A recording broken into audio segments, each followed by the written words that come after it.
आप देख रहे हैं भारत 24। आपके साथ मैं हूं प्रिया सिन्हा, मेरे साथ है आयुष सूर्यवंशी। क्रिकेट की दुनिया में सबसे रोमांचक मुकाबला जिसका इंतजार फैंस बेसब्री से कर रहे हैं। और आयुष, स्टूडियो में तो ढोल नगाड़ों की आवाज और ये एनर्जी, अलग ही माहौल है। और वरुण जी भी हमें बताएंगे कि आखिर महामुकाबले में सबसे बड़ा फैक्टर क्या होने वाला, और पहला ऐसा महामुकाबला है भारत वर्सेस पाकिस्तान का जब बात राइवलरी पर नहीं हो रही है बल्कि बात हो रही पिच पर। कितना बड़ा असर इसका होगा ये हम देखेंगे, इस पर चर्चा भी करेंगे। वरुण सर से भी जानने की कोशिश करेंगे कि आखिर जो पिच है, खास करके पहली बार ये मौका है जब प्रिया इतना बड़ा टूर्नामेंट जो है वो यूएसए में हो रहा है, और इसी वजह से पिच पर भी काफी बातें हो रही हैं। एक तरफ पाकिस्तान जो यूएसए से अपना पहला मुकाबला हार चुका है, दूसरी तरफ भारत ने एक आसान जीत दर्ज की थी, लेकिन साथ ही भारत वर्सेस पाकिस्तान के महामुकाबले में किसी भी फैक्टर को इग्नोर नहीं किया जा सकता। और यही वजह है कि लगातार अलग अलग पहलुओं को लेकर चर्चाएं भी हो रही हैं, और साथ ही समझने की कोशिश भी की जा रही है कि दो ऐसे देश जो जंग के मैदान से लेकर क्रिकेट के मैदान तक एक दूसरे के मुखालफत में रहे, खिलाफ रहे हैं, और एक बार फिर से इसी तरह की कुछ तस्वीर आज दिखने वाली है प्रिया। और इंडिया और पाकिस्तान का मैच तो ऐसा होता है कि हर कोई बस टीवी के सामने बैठ जाता है। तो एक बार फिर वर्ल्ड क्रिकेट के सबसे बड़े शो का वक्त आ गया। टी20 वर्ल्ड कप में आज 8वीं बार भारत और पाकिस्तान आमने सामने होंगे। एक तरफ मैदान पर इंडियन फैंस के हीरोज विराट कोहली, रोहित शर्मा, ऋषभ पंत और जसप्रीत बुमराह होंगे। दूसरी ओर 2021 के वर्ल्ड कप में इंडिया के खिलाफ पाकिस्तान को पहली जीत दिलाने वाले बाबर आजम, मोहम्मद रिजवान और शाहीन शाह अफरीदी भी। सभी के मन में सवाल कि जीतेगा कौन? क्या फिर कोहली मेलबर्न जैसी विराट पारी खेलेंगे और ऐसा सिक्स लगाएंगे जो क्रिकेट इतिहास का ग्रेटेस्ट शॉट बन जाएगा? इंडिया और पाकिस्तान में कौन प्लेयर 1 बन सकता है, गेम चेजर, और टॉस का रोल क्या होगा, ये भी सवाल है। बिल्कुल, इन सभी पॉइंट्स को बारीकियों से समझेंगे। इसी के साथ बात होगी विराट कोहली की, जो T20 वर्ल्ड कप में टीम इंडिया ने उनका रोल थोड़ा सा बदला है। चीज मास्टर विराट कोहली आयरलैंड के खिलाफ ओपनिंग करने आए थे, हालांकि सिर्फ 5 बॉल पर 1 रन बनाकर वो आउट हो गए थे, लेकिन इसके बावजूद विराट पारी खेल पाएंगे कोहली, ये सबसे अहम होने वाला है। और आईपीएल में कोहली की परफॉर्मेंस बेहतर थी, इस वजह से भी उनसे उम्मीदें की जा रही हैं। और T20 वर्ल्ड कप में भारत को एक बेहतर ओपनर की जरूरत महसूस भी हो रही थी, जो एक अच्छी शुरुआत सदी हुई दे सके। दूसरी तरफ रोहित शर्मा बड़े हिट्स खेलने के लिए माहिर माने जाते हैं, लेकिन इस पिच पर, इस ग्राउंड पर यह भी निर्भर करेगा प्रिया कि कौन स्ट्राइक अच्छे से रोटेट कर पा रहा है। नसाओ की पिच लगातार गेंदबाजों को फेवर कर रही है। फिर भी इस मैच में सबसे ज्यादा नजरें विराट कोहली पर होंगी, क्योंकि वो इस प्रतिद्वंदी के खिलाफ इस टूर्नामेंट कभी फेल नहीं हुए। कोहली वो खिलाड़ी रहे हैं जिनके सामने पाकिस्तान की दाल नहीं गलती। पाकिस्तान के खिलाफ T20 वर्ल्ड कप में 5 मैचेस में 308 की औसत से रन बना चुके हैं। 5 मुकाबलों में सिर्फ 1 बार आउट हुए, वो भी हाफ सेंचुरी जमाने के बाद।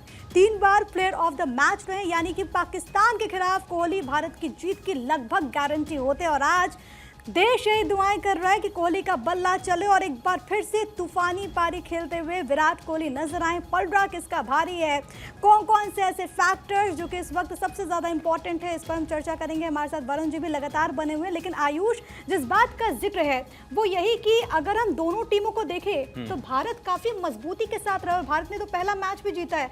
पाकिस्तान ने हालांकि चुनाव जो शुरुआत है वो उतना अच्छा नहीं किया। चुनाव का असर इतना है, एक तरफ प्रधानमंत्री की शपथ ग्रहण होने वाली है, निगाहें देश की वहां होगी और पूरे सब कॉन्टिनेंट की निगाहें ठीक उसके बाद जो है मुकाबले पर होने वाली है। हमारे साथ खास मेहमान लगातार जुड़े, उनका तारुफ हमने कराया। वरुण सिंह सर पूर्व क्रिकेटर हमारे साथ स्टूडियो में मौजूद हैं, और हमारे साथ जो खास मेहमान जुड़े हैं उनका तारुफ भी हम कराएं। चंद्रशेखर लूथरा जी खेल पत्रकार हमारे साथ जुड़े हुए हैं। वकास अबरेज जी पत्रकार पाकिस्तान से हमारे साथ जुड़े हुए हैं। सभी का बहुत स्वागत है। वरुण सर, पहला सवाल यही, पिच कितनी अहम, और खास करके टॉस जीतकर कोई भी टीम गेंदबाजी तो करना ही चाहेगी यहाँ? बिल्कुल, T20 का एक हमेशा हमने देखा है कि T20 में टीम अक्सर टॉस जीत के पहले गेंदबाजी करना पसंद करती है। और ख़ास तौर पे जिस तरह यहाँ पे पिच का माहौल हम देख रहे हैं कि ड्रॉप इन पिच है, ड्रॉप इन पिच को लेके बहुत सारी बातें आती हैं, बट हालांकि ड्रॉप इन पिच में जो पिच की तैयारी होती है वो नेचुरल तरीके से ही होती है। एंड ओवरऑल अगर हम जिस तरह अभी तक जिस तरह के मैचेस हुए हैं और जिस तरह के स्कोर्स बन रहे हैं, लो स्कोरिंग मैच हो रहे हैं और डबल पेस पिच बिहेव कर रही है, तो उस हिसाब से हर टीम चाहती है टॉस जीत के वो पहले बॉलिंग करें और एक टारगेट पे कम से कम रन पे रोके विरोधी टीम को। तो उसी लिहाज से अगर देखें तो आज भी वो माहौल रहेगा कि जो टीम टॉस जीतेगी वो पहले गेंदबाजी करना पसंद करेगी, क्योंकि स्टार्टिंग में न्यू बॉल के साथ एक फ़ायदा उठाना चाहेगी टीम। और उसी नज़र से हम देखें तो अपनी टीम में ज़्यादातर तेज़ गेंदबाज खिला रहे हैं, तो पिच का रोल ज़रूर है। बट एक दूसरी तरफ मेरा अपना एक और मानना है कि एक जैसा भी आईपीएल हुआ और दूसरे देशों में जितनी भी लीग्स होती हैं T20 की लीग्स, उसमें ज़्यादा जो पिचेस होती हैं वो बहुत बैटिंग फ्रेंडली रहती हैं और एक नैरेटिव सा सेट हो चुका है कि 200 प्लस रन बनने चाहिए। जैसा कि हमने आईपीएल में भी देखा कि हाँ, 250 का आम स्कोर हो गया। बिल्कुल। और अभी एकदम सडनली अभी आईपीएल जस्ट 10 दिन पहले खत्म हुआ, उसके एकदम तुरंत बाद वर्ल्ड कप स्टार्ट हुआ, तो सबके एक माइंडसेट बन चुका था कि 200 रन, एक 180 प्लस रन तो एक आपका पार स्कोर हो जाता है। बट अचानक से सबने देखा कि 110 बन रहे हैं, उसमें भी मैच फंसा। जैसे कल साउथ अफ्रीका ने बहुत स्ट्रगल किया 104 रन चेस करने के लिए। अभी बांग्लादेश एक टाइट मैच जीती श्रीलंका के साथ लो स्कोरिंग। तो वो एक सब लोगों को ऐसा लगने लगा जैसे पिच में बहुत ही कमियां हैं, खामियां। हालांकि नो डाउट पिच इतनी बैटिंग फ्रेंडली नहीं है, बट उस लेवल में जितने भी इंटरनेशनल प्लेयर्स अब खेल रहे हैं, ये उनके स्किल्स का टेस्ट है, स्पेशली बैट्समैन का। पिच को लेकर के भी चंद्रशेखर से मैं आपके पास आना चाहूँगी। पिच को लेकर के क्योंकि लगातार जो रिपोर्ट सामने आ रही वो कह रही कि उतनी बेहतरीन नहीं है। भारत के लिहाज से ये फेवरेबल हो सकता है कि हमने प्रैक्टिस मैच खूब सारे वहाँ पर खेल लिए, मेन मैच भी खेल लिया, लेकिन पाकिस्तान को अभी आप कहाँ देख रहे हैं? क्या एक प्रेशर भी है क्योंकि पाकिस्तान की शुरुआत उतनी अच्छी नहीं हुई है? देखिए, दो तरह से गुड टू सी वरुण, बहुत दिनों बाद मैं देख रहा हूँ वरुण को। बट इन्होंने एक अच्छी बात बोली कि इतनी ज्यादा आदत पड़ गई है आपको एक पाटा पिचेस पे खेलने की कि बस गोडा टेका और बाहर टिकाया और 80 मीटर का आपने छक्का मार दिया। तो इंडिया के साथ क्या है कि गुड एक अच्छा पॉइंट ये है कि वो बहुत ज्यादा क्रिकेट खेल रहे हैं, बहुत ज्यादा नर्वस नहीं होंगे। लेकिन दूसरी तरफ वो क्रिकेट किन पिचेस पे खेल रहे हैं अगर आप देखें तो 200, 250, 234 ऐसे रन चेज हो रहे थे जो कि मजाक लगता था।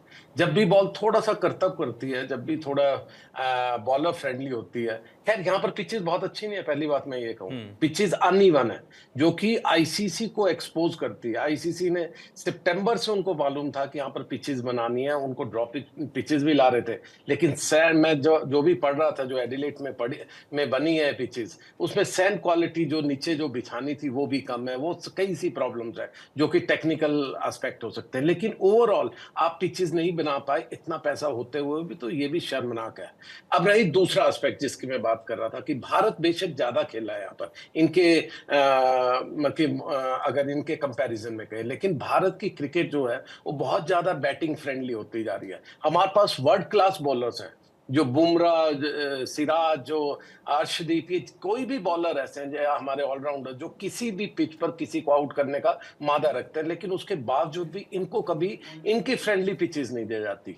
तो इसलिए जो बैट्समैन के दिमाग में, जो कहते हैं ना कि जो शैतान है, जो डेमंस है, वो आपके दिल में दिमाग में रहेगा। जब भी आप अफरीदी को खेलेंगे, जब आप किसी और उनके बॉलर को खेलेंगे, खासकर मोहम्मद आमिर की बात करूं, अब वो बात नहीं रही है। लेकिन उनसे हम डरा बहुत करते थे, डरा इन द सेंस वो हमें बहुत परेशान करते थे। Exactly. आज वो अपनी पीक पर नहीं है, लेकिन फिर भी वो एक डेमंस कहीं ना कहीं आपके दिमाग में रहेगा कि अनइवन विकेट है, और अनइवन विकेट पे थोड़ा सा जब आप बाहर निकलते हैं और खासकर मारने के लिए थोड़ा सा डबल माइंडेड आप हो जाते हैं। चलिए पाकिस्तान लिए चलते हैं। वकास सबरेज साहब हमारे साथ जुड़ गए हैं, बहुत स्वागत है वकास साहब आपका। क्या उम्मीदें, और खास करके जो एक बिगेस्ट अपसेट अब तक के क्रिकेट इतिहास में देखा गया, जिस तरह से पाकिस्तान को शिकस्त झेलनी पड़ी पिछले मैच में, इस मैच से कितनी उम्मीदें हैं पाकिस्तान के लिहाज से आप लोग? देखें, इंडिया और पाकिस्तान का जब भी मैच हुआ है हमेशा एक मुश्किल मरहला हमें देखने को मिला है। चाहे इंडिया जो है वो सुपर फिट टीम करार दी जाए, चूंकि अभी रिसेंटली आईपीएल वहां पे हुआ और आईपीएल के अंदर जो इंडियन प्लेयर्स की परफॉर्मेंस रही, इस चीज में अगर हम पाकिस्तान या हिंदुस्तान के अन के पहने बगैर देखें तो अल्टीमेटली इंडिया की टीम तो पाकिस्तान से काफी हद तक स्ट्रॉन्ग नजर आती है। लेकिन दूसरी चीज ये है कि हमने जब भी देखा कि इंडिया और पाकिस्तान की टीम के अंदर शायद प्लेयर्स की तकनीक के साथ साथ, इनकी स्किल्स के साथ साथ जो प्रेशर टैक्टिक्स को हैंडल करने का तरीकाकार है, जो प्रेशर को उन 3 घंटों के अंदर हैंडल कर गया, अल्टीमेटली वही टीम विन करती हुई नजर आएगी। और इसमें हमने माजी में भी देखा है कि इंडिया की टीम बहुत ज्यादा स्ट्रॉन्ग होने के बावजूद भी पाकिस्तान से कई मैचेस हार गई क्योंकि वो प्रेशर था। इसी तरह आज का जो मैच है, मैं ये समझता हूँ कि पाकिस्तान की टीम में 2-3 बड़ी प्रॉब्लम्स नजर आती हैं। वो ये कि जब आप 1 डाउन के बाद कोई ऐसा प्लेयर नहीं है जो टीम को लेकर चले लास्ट तक, तो ओपनिंग जो हमारी जोड़ी है, जिसमें रिजवान है, जिसमें बाबर है, अगर इन 2 लोगों को निकाल दे तो अल्टीमेटली जो सबसे ज्यादा प्रॉब्लम हमें फेस करनी पड़ती है वो मिडिल ऑर्डर में फेस करनी पड़ती है। और यही वजह है कि शायद पीएसएल के अंदर भी इस साल जब पीएसएल हुआ तो वो इतने बड़े नाम, इतने बड़े प्लेयर्स जो थे वो हम चाहे सेलेक्ट ही ना कर पाए। तो कैसा ना लग रहा है कोई वकास साहब, परफॉर्मेंस एक तो मिडिल ऑर्डर का खुद आपने जिक्र किया, एक बहुत बड़ा चैलेंज है पाकिस्तान में, और ये रहा डिपेंडेंसी रही है कि बाबर के बाद, रिजवान के बाद सीधे इफ्तिखार से उम्मीदें होती हैं और बीच में उस तरह का कोई बल्लेबाज बड़ा स्कोर नहीं कर पा रही। ये कितना बड़ा चैलेंज है, कैसे सॉल्व होगा? और पिछले मैच में जो गेंदबाज आपके टॉप गेंदबाज रहे वो नहीं चले। आमिर सुपर ओवर में 17-18 रन देकर जाते हैं जिनसे उम्मीदें थी और जिन्होंने भारतीय बल्लेबाजों को बहुत ज़्यादा परेशान किया था। याद है किस तरह से हम उम्मीद कर रहे थे कि आमिर का ओवर निकल जाए शायद जल्दी से जल्दी। तो कैसे होगा ये? देखें मैं इस समय तो हमेशा पाकिस्तान की साइड जो थी वो बॉलिंग लाइन पे अपनी रिलाई करती है, लेकिन अनफॉर्चुनेटली जिस तरह आपने कुछ तस्करा करी है, absolutely put nail on the head के लास्ट मैच के अंदर अगर पाकिस्तान की बॉलिंग जो होती है वो फंक्शनिंग करती जिस तरह हम इनसे एंटिसिपेट या एक्सपेक्ट करते हैं तो शायद हम वो मैच जीत जाते।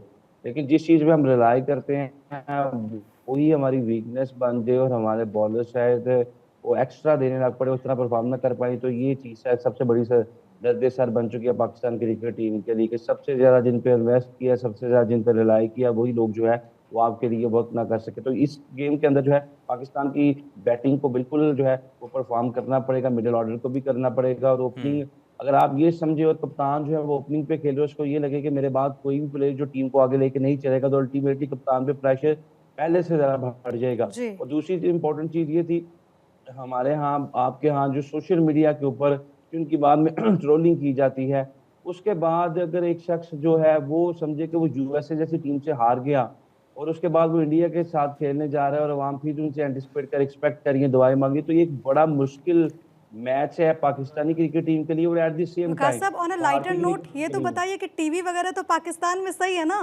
फूटेंगे तो नहीं इस बार? देखिए ये तो फैसला मैच के बाद किया जाएगा कि वकास साहब, लेकिन अब एलईडी वाले जमाने में वो पुरानी टीवियां ना तोड़िएगा।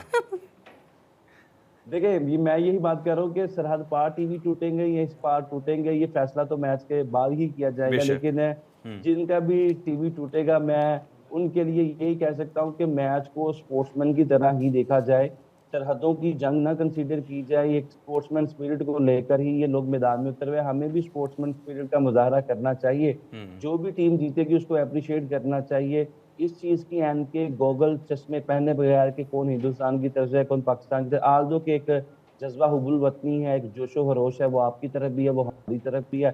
चंद्रशेखर सर कुछ जोड़ना चाह रहे हैं इसमें, बोलिए सर। नहीं, मैं यही कहना चाह रहा था, घबराइए मत, इलेक्शन निकल गया, अब शांति रहेगी। ये इलेक्शन से पहले मैच हो रहा होता तो अलग चीज होनी थी, लेकिन और हमारी जबान पर इतना चुनाव हो गया, जब ओपन कर रहे थे शो तो प्रिया के जुबान से चुनाव निकल गया। शाम की शपथ ग्रहण की तैयारियां भी एक तरफ चल रही हैं। हाँ बिल्कुल। और लेकिन मैं एक चीज जरूर पूछना चाहूंगा जो हमारे दोस्त है पाकिस्तान से, कि ये टीम देखिए मुझे बेस्ट 11 आपकी नहीं दिखती, बेस्ट 15 नहीं दिखती।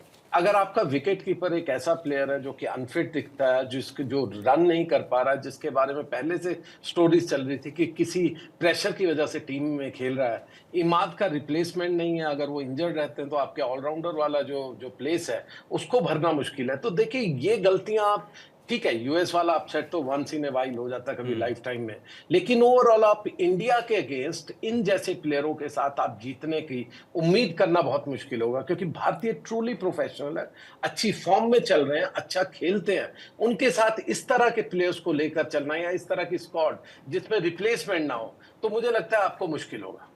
वरुण जी क्या आप इससे सहमत हैं? एक बार वकास जी का इस पर रिएक्शन ले लेते हैं।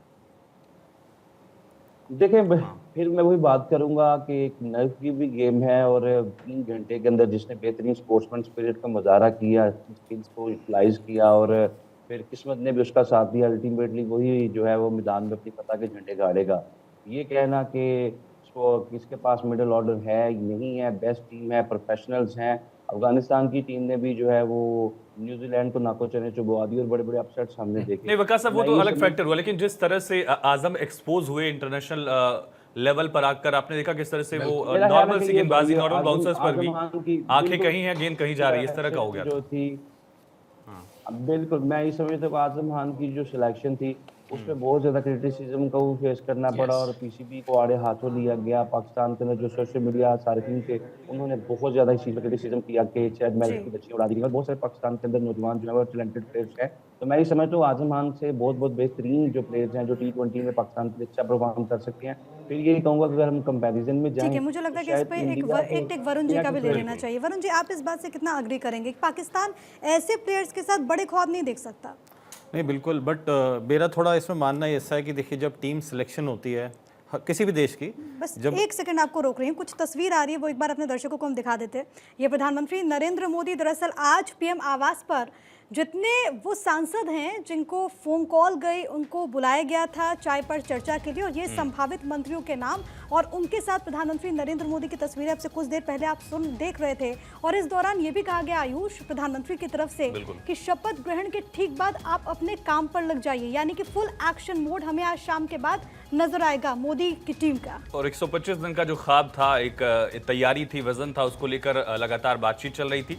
लेकिन कुछ चैलेंजेस भी हैं, खास करके कोalition गवर्नमेंट पूरी तरह से, अब तक बीजेपी के पास अपना आंकड़ा था, लेकिन इस बार एनडीए की ये सरकार पूर्णतः है। हालांकि इसके पहले भी नाम को लेकर कहा जा रहा था कि एनडीए की ही सरकार है, लेकिन इस बार रिप्रेजेंटेशन बाकी घटक दलों का बहुत ज्यादा रहने वाला है।